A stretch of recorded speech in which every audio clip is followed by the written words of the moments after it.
قبل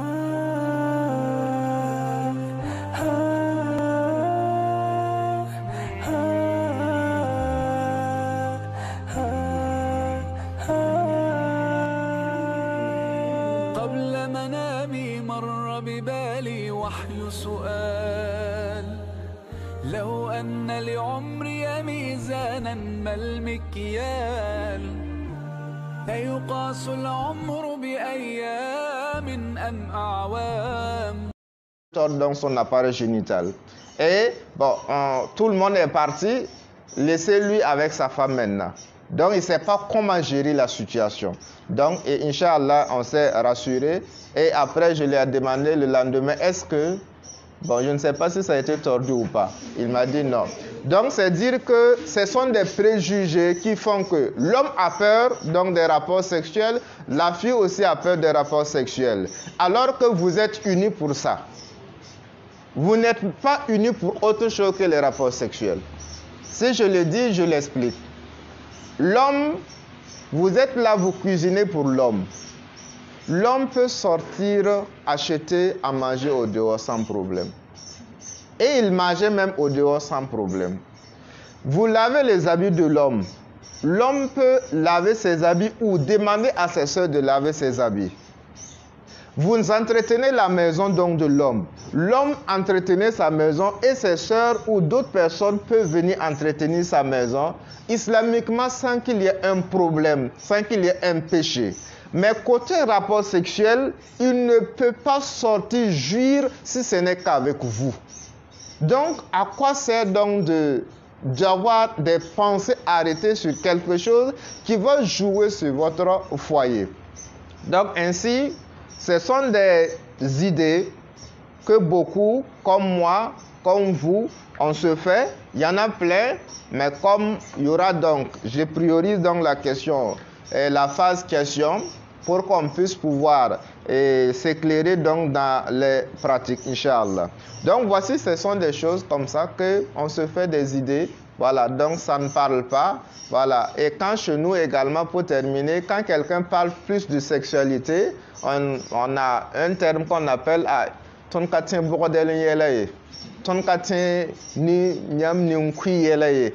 donc ce sont des termes qui font que toi aussi, pour être pudique ou pour être logique, tu te tais donc sur certaines choses. Donc, alors que l'islam nous dit d'apprendre, quel qu'en soit, si tu apprends, tu vas donc découvrir Bismillah. Donc, nous allons à présent donner aussi ce qui est de particulier sur les hommes et ce qui est de particulier donc sur les femmes, côté donc rapport sexuel. Par exemple, il est important pour moi en tant qu'homme de savoir quelles sont les parties sensibles d'une femme, par exemple. Et moi, en tant que femme, de savoir quelles sont les parties sensibles d'un homme. Ainsi, je pourrais gérer bien mon homme parce que je ne suis pas un homme. Et comme je ne suis pas un homme, je ne sais pas qu'est-ce que les hommes aiment. Et moi, en tant qu'homme, je ne sais pas qu'est-ce que les femmes aiment dans le côté donc rapport sexuel. Donc, nous allons essayer donc de caractériser certaines choses sans pour autant rentrer en profondeur. Chez la femme, la plupart des femmes, parce que ça, ce sont des expériences qui ont été données. Et je vous assure, après donc le thème, certaines sœurs m'ont approché pour contribuer aussi. Donc, pour dire certaines donc de ce qui les plaît, de ce que les hommes font, de ce qui ainsi de suite, pour pouvoir donc m'assister donc dans ma préparation. Donc, certaines femmes disent que pour elles, ce qu'elles aiment que les hommes puissent pouvoir toucher, ou quand les hommes touchent, ce qui les fait plus plaisir, c'est à partir donc de la poitrine. Une fois que la poitrine, l'homme arrive à maîtriser la poitrine, ça peut être les mains, comme ça peut être autre chose. Voyez? Donc, il y a donc la hanche. Donc, certaines sœurs disent, donc, quand les hommes attrapent, justement, elles se sentent à l'aise, voilà, elles se sentent rassurées. Il y a aussi donc le cou. Donc, à travers donc certaines caresses, ainsi de suite, elles se sentent à l'aise également. Ainsi, il y a aussi la langue sur le corps. C'est-à-dire donc faire donc des attouchements ou des caresses avec donc la langue, ça aussi donc ça les met hors d'elle Il y a aussi donc le fait donc de faire des câlins, donc que ce soit au niveau des lèvres ou des choses. Ce sont des choses que pour la femme, quand un homme arrive à maîtriser ces points, qui sont donc un peu les points sensibles, peut facilement avoir ce qu'il va avoir. Et je prends donc l'exemple du cultivateur qui part au champ. Il ne se lève pas et puis il achète son terrain et commence à s'aimer. Donc il va falloir qu'il puisse étudier son terrain, il puisse donc pouvoir venir donc creuser, il puisse mettre l'engrais, il puisse mettre ainsi de suite, avant donc de pouvoir donner une production. Donc si vous, en tant qu'homme, vous voulez que la femme puisse vous satisfaire, il faut un cheminement long. C'est-à-dire il faut passer par ce préliminaire-là, afin donc qu'elle puisse être prête pour vous et vous satisfaire. Pour l'homme, il n'y a pas grand chose à dire. L'homme, ce qu'il veut, ce qui est sensible chez l'homme, c'est le regard. L'homme, quand il regarde et que votre manière de s'habiller l'attire, vous allez voir que l'homme, il est parti. Voici pourquoi les sœurs ou les filles ont compris ça. De nos jours, les filles ne portent plus d'habits. Parce qu'elles savent que les hommes, ce qui les attire plus, c'est le regard. Donc, ma soeur, tu es au dehors, tu es avec ton soutane, à la maison avec ton soutane, dans la chambre avec ton soutane, tu dors avec ton soutane. Et c'est le verset est descendu pour faire ainsi. Les choses là sont catégorisées. Il y a des gens qui doivent te voir en soutane, il y a des gens qui doivent te voir en mandarière, il y a des gens qui doivent te voir autrement dit en sexy. Il faut donc apprendre à vivre ça. Et pour pouvoir apprendre à vivre ça, il n'y a pas autre personne que vous pouvez demander que votre mari. Il y a certains maris, eux, ils veulent donc des habits donc, qui sont évasés. Il y a certains qui veulent des habits qui sont moulants, qui collent le corps. Mais il faut demander à ton mari.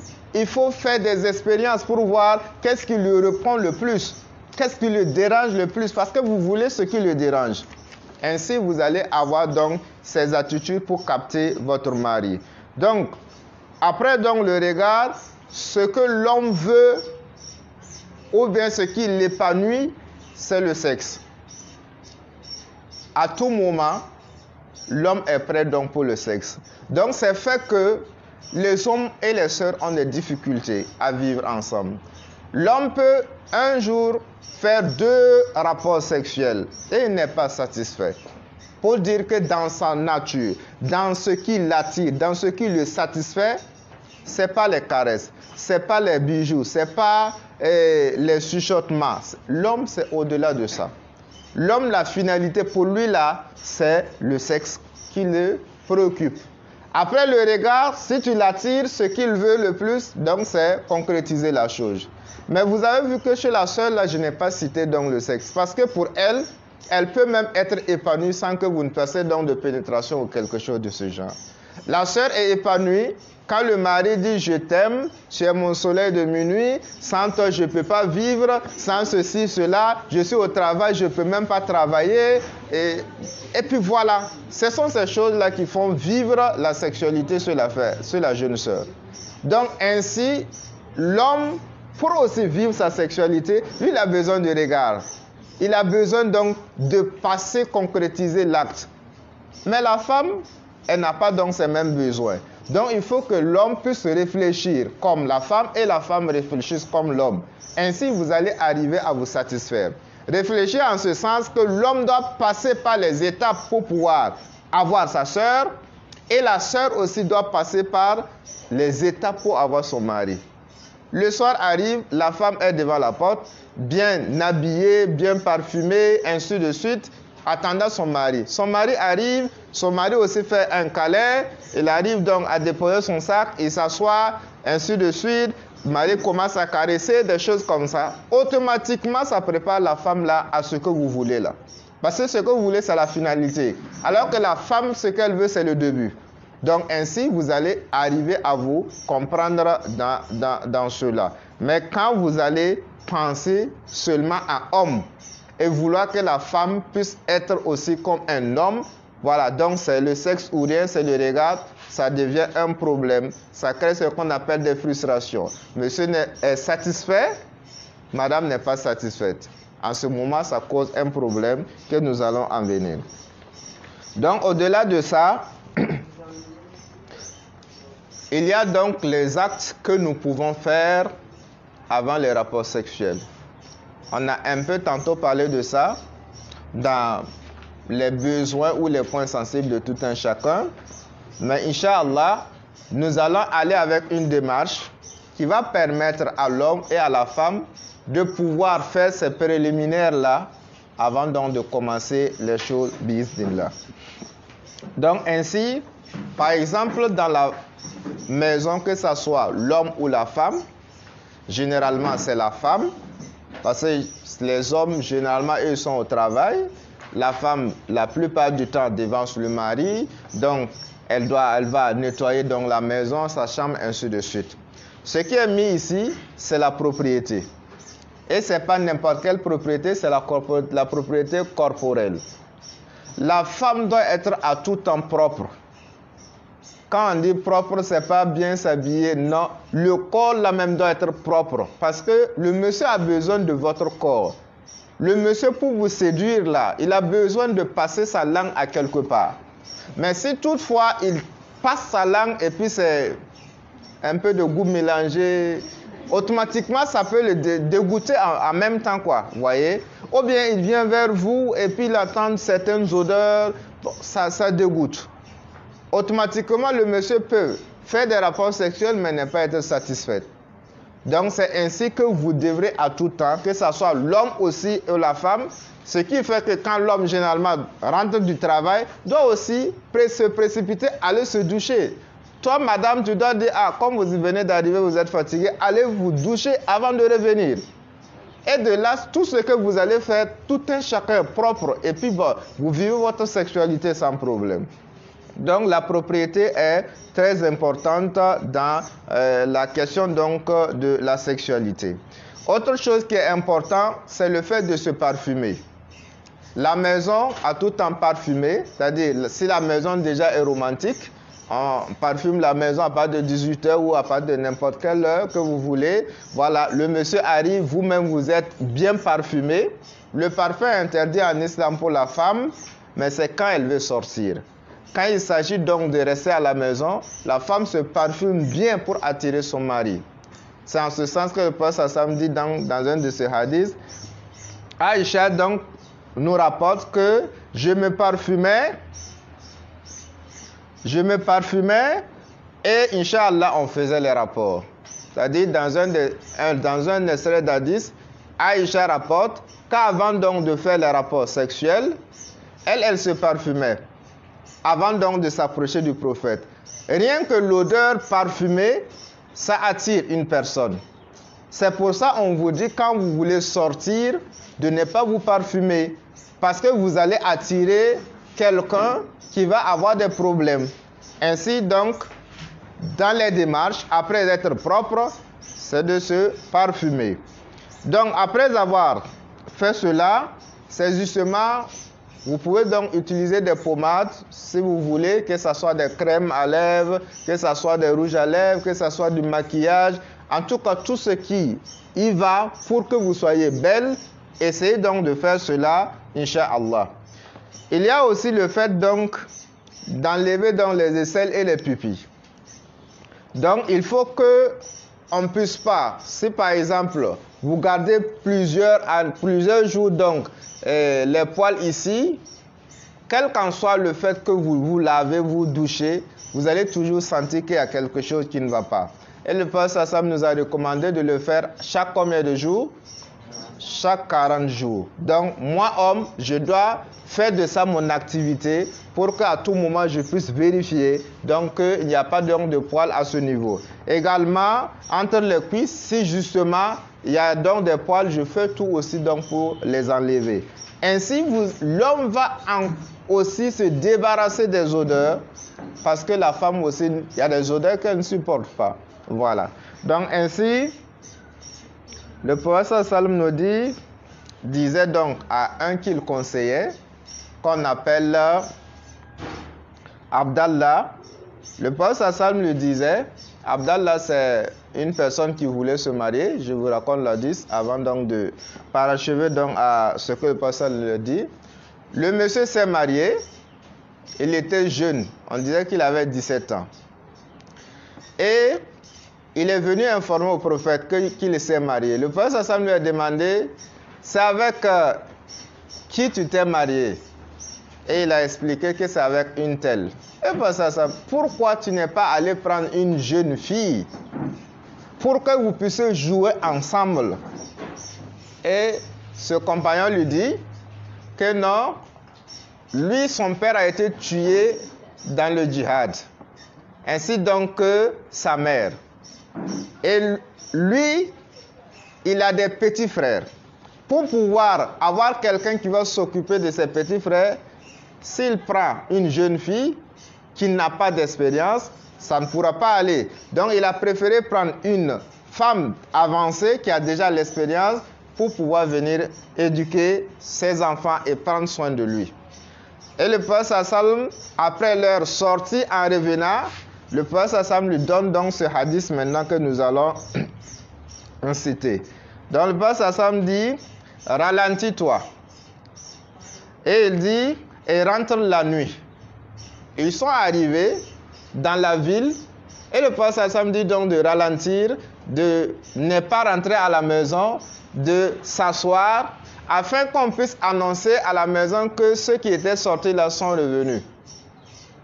Et c'est dans la nuit maintenant, le prophète sallam dit rentre dans la nuit. En ce moment l'information est passée. Mais de nos jours il y a des portables, voilà, si je suis en voyage, je peux revenir et puis bon, j'informe l'heure et tout que je vais revenir, donc la femme se prépare. Afin que celles qui ne se sont pas peignées se peignent les cheveux et que celles qui ne se sont pas rasées les parties intimes puissent les raser. Donc, voici le pourquoi le prophète sallam a dit donc de retarder. C'est pour pouvoir permettre à la femme de se préparer et l'accueillir. Si elles ne se sont pas peignées, au moins le fait d'entendre que vous arrivez, elles vont arriver donc à se peigner. Donc ainsi de suite, par exemple, il se peut qu'il y ait un désordre à la maison qu'elle ne veut pas que tu puisses entendre ou que tu puisses voir. Donc elle va passer ce temps à pouvoir donc organiser. Donc, mais de là, l'homme aussi doit raser ses parties intimes ainsi que la femme aussi donc doit raser ses parties intimes pour être plus pure. Parce que même après les rapports sexuels, cette partie, si vous l'avez, et il se peut que ça ne soit pas bien sorti. Donc, ainsi de suite, vous devrez donc, pour l'hygiène corporelle, vous devrez raser donc cette partie-là, bismillah. Ainsi, ce qu'on peut ajouter, c'est les caresses, que ce soit l'homme ou la femme. Le caresse, c'est comme quelque chose qui va préparer le corps de tout un chacun. Les hormones donc qui sont dans vos corps là, c'est les caresses qui les apprêtent à se donner bien donc dans votre rapport sexuel. Mais si les caresses n'ont pas été bien nourries, vous allez sentir que votre rapport ne sera pas satisfaisant. Vous savez que quelqu'un ou deux personnes peuvent éjaculer sans pour autant être satisfait. Si dans le corps, votre corps même n'est pas préparé à pouvoir donc répondre à l'acte sexuel, vous allez faire des rapports, mais en aucun cas personne n'est satisfait. C'est après dans ces choses-là que chacun est assis et puis il accuse l'autre. Au-delà donc de ça, c'est d'arriver à amuser la galanterie, c'est-à-dire utiliser des flatteries. Voilà. Par exemple, moi je suis un homme et je sais que le soir, je dois rentrer à la maison faire quelque chose. J'ai une envie. Je suis au travail, je peux commencer à envoyer un message ou bien j'appelle, tu me manques, ainsi de suite, des choses comme ça, voilà, ainsi de suite. Bon, préparer la femme en la flattant, voilà, donc parce que tout un chacun a besoin d'être flatté. Et la femme aussi doit flatter donc l'homme, voilà, donc mon homme de ceci, voilà, mon protecteur, mon quoi, ainsi de suite.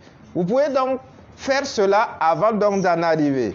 Et quand vous arrivez, je t'aime, même si elle sait que vous l'aimez, ce sont des expressions à répéter qui n'ont pas de conséquences. Quand vous répétez, ça ne fait que grandir votre amour. Je t'aime matin, je t'aime à 10h, je t'aime à midi, je t'aime à 16h, je t'aime à 18h. Ça n'a rien ça n'impacte pas votre chose. On ne va pas dire vous avez trop répété ce mot, non. Elle est contente d'entendre le fait de vous répéter donc ces expressions-là. Donc, avant donc de faire justement l'acte, il est important que vous puissiez justement passer par cette manière-là. Alexandre, la bonne arrivée. Donc ainsi, qu'est-ce qu'on peut ajouter encore?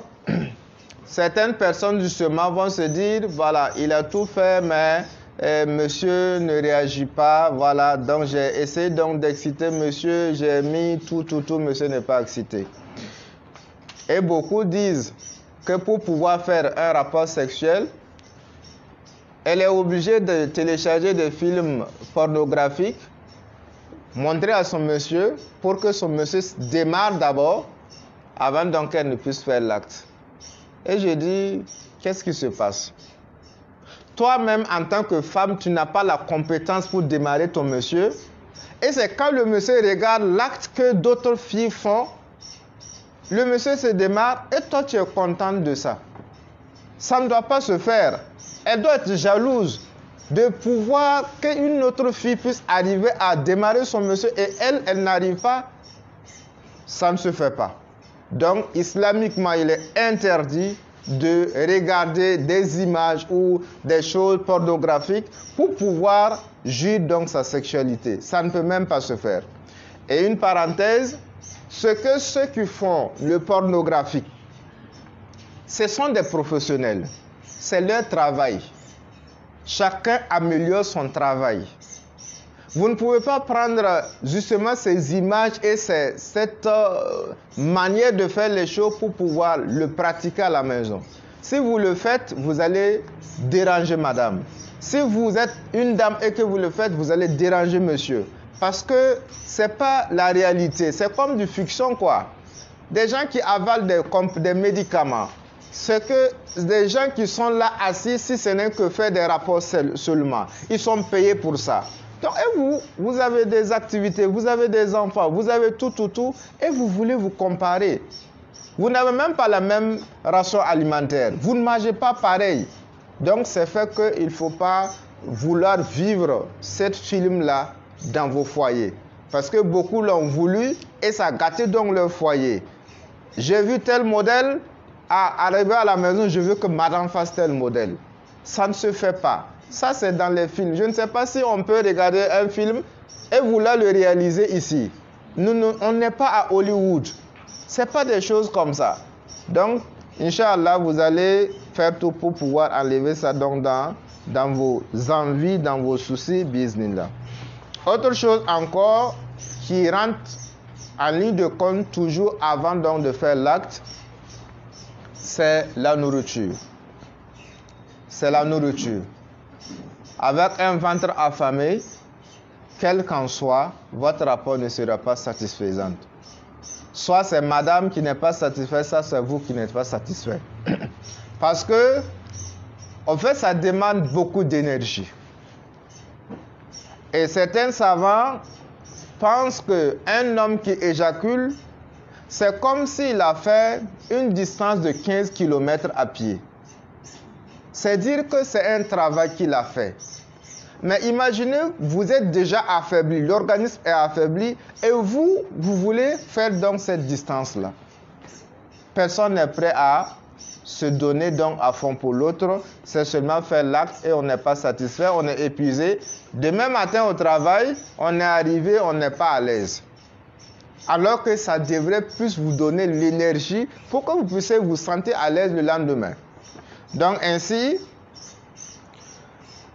Imam Ibn Qayyim, donc que beaucoup connaissent, lui dit que les moments les plus importants, ou du moins que lui il voit qu'on peut faire des rapports sexuels, il dit que c'est au moment de la digestion. Après que vous ayez mangé et que vous avez digéré, c'est en ce moment que vous pouvez faire donc des rapports sexuels. Et il dit que ce n'est pas net, on finit de manger, on fait des rapports sexuels. En ce moment, vous allez donner deux choses à votre organisme, il ne pourra pas gérer. Donc vous mangez, après donc la nourriture, vous commencez maintenant à faire tout ce que vous voulez faire. Les Occidentaux, eux, ils ont dévancé dans ça. Pour eux, ça commence par un rendez-vous, on mange, et c'est après donc qu'on part à la maison. Donc, mais chez nous, bon, on arrive, on fait la chose et puis on commence à manger. Donc, ce sont des choses qui, ça ne donne pas de choses. C'est ce qui justement peut jouer donc sur la qualité du sperme.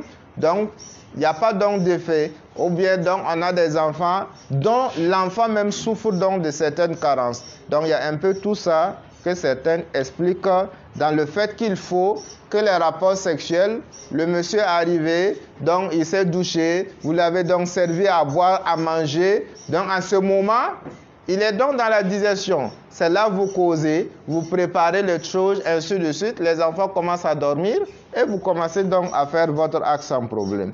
En ce moment, vous serez à l'aise. Personne n'a autre préoccupation. Voyez? Donc, ce qu'on peut faire encore, ça c'est le moment, la période. La période, donc, on peut faire ça.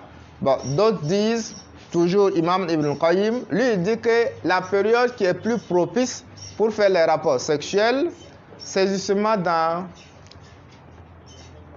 la nuit. Donc dans la nuit jusqu'à l'aube. Après donc la prière de Fajr, il dit que ce sont les temps propices pour pouvoir le faire.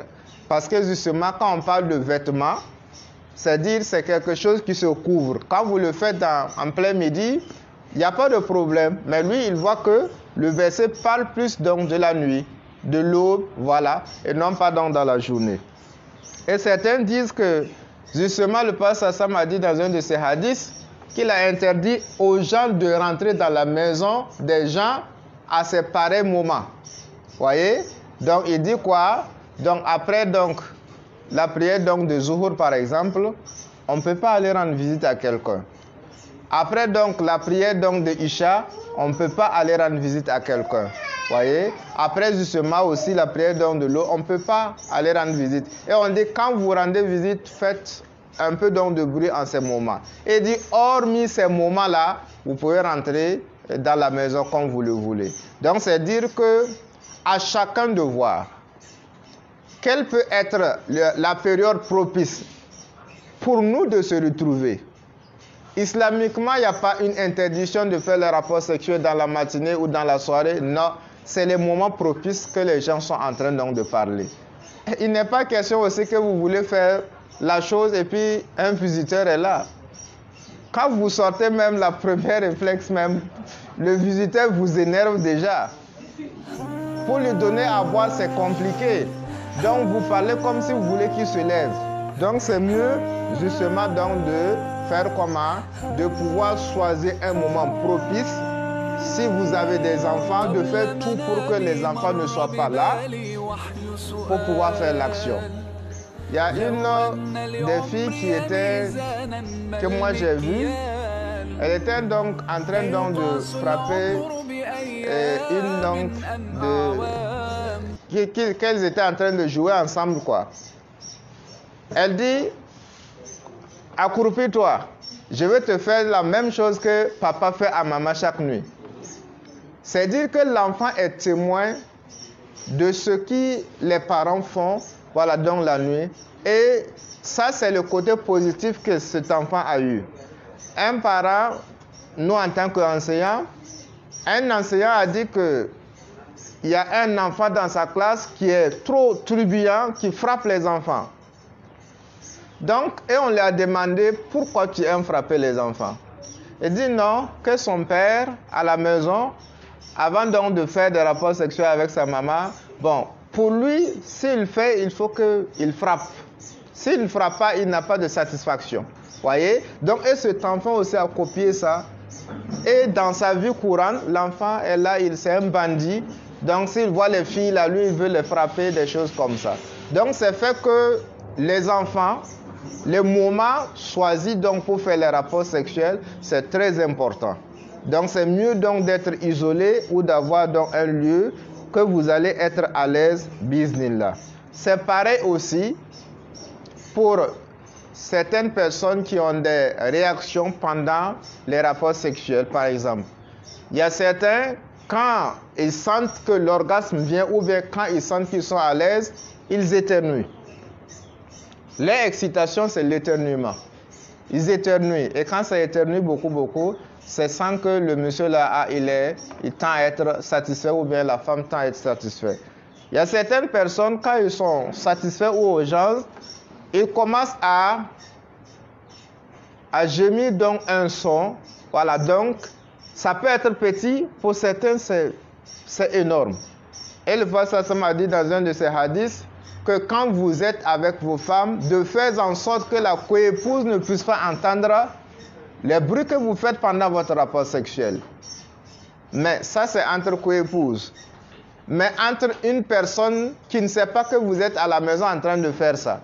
Donc c'est dire que nous devrons toujours, en faisant cette intimité, garder toujours l'intimité en nous.